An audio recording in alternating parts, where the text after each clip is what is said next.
that when you ask, it really is given. That in the simple realization that you want something, that doorways open, pathways light up, all kinds of non-physical help comes into being, all kinds of circumstances and events and rendezvous, vibrational rendezvous take place in the moment that you come into contemplative awareness of something that you want. If you could see an aerial view, you would never again worry, because in the slightest wish or hope, and certainly in those stronger desires, pathways light up that are so vivid that those of us who are aware of these pathways wonder why any of you would ever worry. And then we remember that the reason you worry is because you can't see the path. So we want to make you aware of it. We want you to feel the path even if you can't see it. Esther will say to us from time to time, well, light it up a little brighter, will you? Make it a little bit more evident. And we say, you say that you want that only when you're standing in the darkness and you can't see the light. But when you're standing out there, tuned in, tapped in, turned on, you want everyone to get out of your way because you want to be the creator of your own experience. You don't want someone else doing it for you, but we just want to let you know. No one else is doing it for you, but you have infinite intelligence helping you along the way. And if you could just be a little less aware of what's not going right now the way you think you want it to be, and a little more aware of what is going the way you want it to be, so that you're tuning yourself to the highest frequency of your highest good, then those pathways would be more evident to you. And we want to stop for emphasis and punctuation. That is what the best of life is about. When you want something and you believe it and you're on your way to it and you're joyfully romping down the path on your way to it. When you go on vacation or you get on a journey, you get out on the road going someplace, you're not there when you first start, but you don't freak out because you're not there. You expect there to be some journey along the way. But we have to say, friends, we love you very much. You know what's coming after that phrase? We love you very much, but you do complain on your journeys. You do. You complain on your journeys, and we take that as a good thing, not as a bad thing. We mean it as a compliment in this sense. At very deep levels, sometimes so deep, at very deep levels, you know things are supposed to work out for you. You do. And when they're not, there is a sort of freaking out that is natural. We understand that. But we want you to know a whole lot is working out before there is a manifestation that you can show to others. And if you can be a little less hung up on the manifestation that you want to show to others and more tuned to the feeling of adventure, to the feeling of joy, don't you just love it when you want something in general terms and you don't exactly know how it will play out? Oh, you've got some ideas about how you would like it to play out. But the reason that you want whatever it is to play out in more detail is because you believe that in the manifestation of it, you will feel better. So, you know how when you want something and it hasn't yet manifested, but you have this general sense of it, and then ideas start to come to you? Don't you like that feeling of idea? Don't you like that feeling of inspiration? You do when that feeling of inspiration is accompanied or allowed on this basic platform within you of expecting good things to come. So if you could just develop a sort of general basis of beingness that goes sort of like this. I don't exactly know how it's going to be or who it's going to be or when it's going to be or where it's going to be. But I know that it's going to be really good and that I'm going to know it when I see it. In fact, I know that I'm going to know all the steps along the way. Because feeling your way to the next manifestation and the next manifestation and the next manifestation is what the most of your life is about. It's not about the manifestation and the manifestation and the manifestation. It's about feeling your way along your way to the next manifestation and the next manifestation. Hear that? That's really an important thing. Because if it were the other way, if it was just manifestation, I want it, boom, I want it, boom, I want it, boom, I want it, boom, we promise you this would be a seminar on de-manifestation. I have 487 cars, Abraham. The oil is seizing up in most of them because I can't get to them every day. I have more property than I have been able to visit. The rats have moved in. I have more stuff than is manageable. That is what you would say to us. There are more people in my life and there are more conversations to have than I have tongue to have them with. That's what you would say to us. But when you let your world be a vibrational world, which means it's an emotional world, which means it's a thoughtful world, now your world can be one that vacillates between comfort and ease, and power and certainty, and eagerness and clarity and passion and love and joy. In other words, you're up there on that end of the emotional scale. You're not having to dip into the contrast because you have enough contrast in that good feeling end. You like going from, the satisfaction of not being overwhelmed to the exhilaration of having a little more to do right now than you really want to do. In other words, that's really a nice blend of emotions, and you have the ability to control yourself in that way. But you've got to stop. You have to stop making it about the manifestation and begin making it about how I feel right now, how I feel right now, how I feel right now. Because you don't have control over the manifestation because you haven't exercised control over your vibration.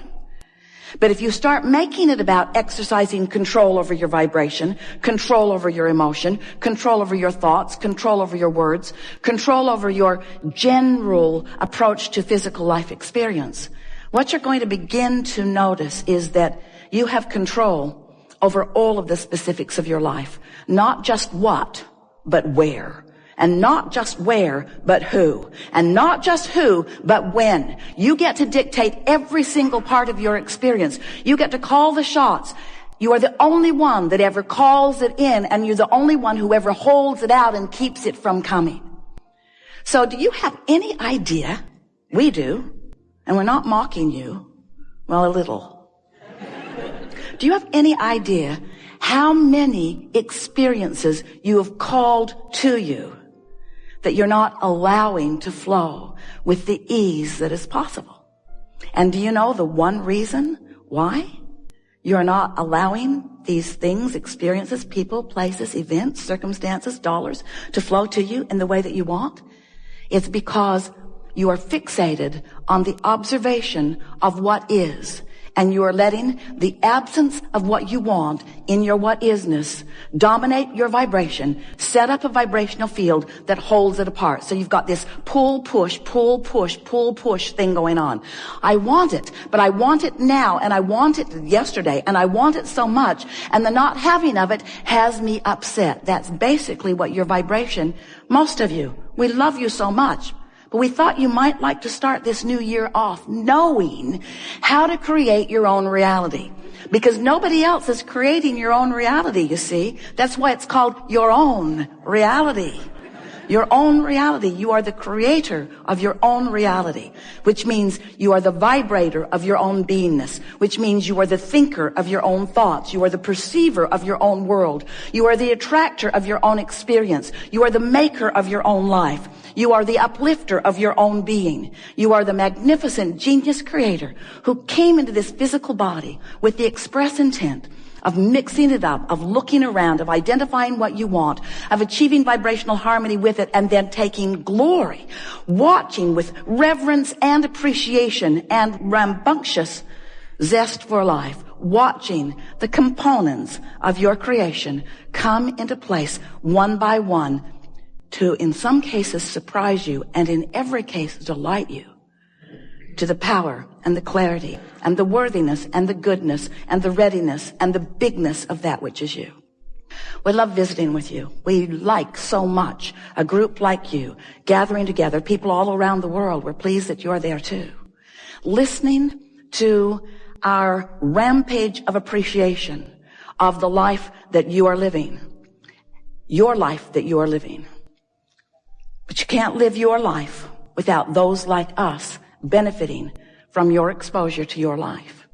Because when you look around and you have experiences and you revel with delight in some of them and you shudder in discomfort at others, in every case, whether you are cringing or applauding, you are focusing energy that is creating worlds. And as you do that, we're all in on it. We get to participate with you. That thrill that you have is our thrill that you are interpreting. But when you feel bad, that's you interpreting the absence of us. Absence isn't the right word because we don't go away. It is your pinching yourself off from the vibration of your source. That is really what negative emotion is. You are right where you are. You are where you are. That's profound. Write that down. I am where I am. I am where I am. I am where I am. And what is the vibration that is emanating from me right now? Because I am where I am, but where I will be very soon is a result of the vibration that I'm offering right now where I am that I am. You follow? You don't have memory that is hindering you. Your brain is not a storage cabinet. You have vibrational triggers that you emanate that attract other things. So the world that you live is new right now, new right now, new right now, new right now, new right now, new right now, new right now. And you get a little run of vibration going on. Manifestations are going to follow. And we acknowledge that as manifestations that please you follow, that it's abundantly easier to focus upon something that pleases you and leapfrog into more that pleases you. We acknowledge that. We just want you to know that you are never going to be standing in a place where everything's exactly the way you think you want it to be. And if you will give up right now the need for it to be just the way you want it to be so that you can feel good, and instead decide that feeling good is all that matters and that you have the ability to feel good even if you're standing in a place where there's not a lot of physical evidence of the good feeling that you want, if you will use the power of your mind, then we like it so much. Someone called out the word, then you will experience the freedom that you think the dollars will bring you.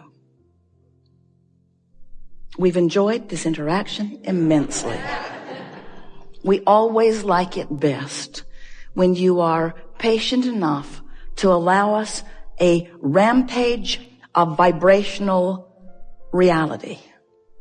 When you will listen as you are with intenseness as we express to you the law basis of this universe. Because when you sync up with these universal laws and you no longer buck the current that have been giving you the rough ride, as you sync up with these universal laws, then that zest is within you and you vacillate from calm and satisfied to eager and passionate. That's your world. And that's what you came to live. That's the contrast that you wanted. We like how life parlays you into clearer and clearer wanting. And we love it when you get mad. We love it when you say, I deserve better than I have been getting, and I'm going to do better for myself through focus. And I'm going to work with the laws of the universe, and I'm going to allow myself to discover the power of who I am. And I want to be an extension of source energy. And I want to explore, and I want to sometimes be confused, because without confusion, I wouldn't revel in clarity. And without loss, I couldn't understand the deliciousness of gain. And without hunger, I wouldn't understand the fulfilling, satisfying meal. And without some thirst, I would not recognize how wonderful it is to drink that long, cool drink. Contrast is necessary to the expansion of who I am. Contrast is necessary to the expansion of who I am. And I embrace it. I embrace every aspect of everything that causes me to focus. And now that I know that in my focus, the energy that creates worlds will align with me. And now that I feel when my focus is clear and when it's cluttered. Now that I feel when my focus is productive and when it's unproductive. Now that I feel, I'm willing to let go of all of the specifics of things that just don't matter. I'm willing to let old grudges go and stop nitpicking over things that don't matter and stop comparing myself to others in some sort of unimportant way.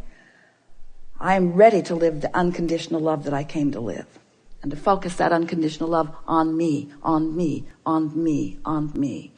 I'm ready to let source energy show me how source feels about me. And I'm ready to let it manifest through abundance.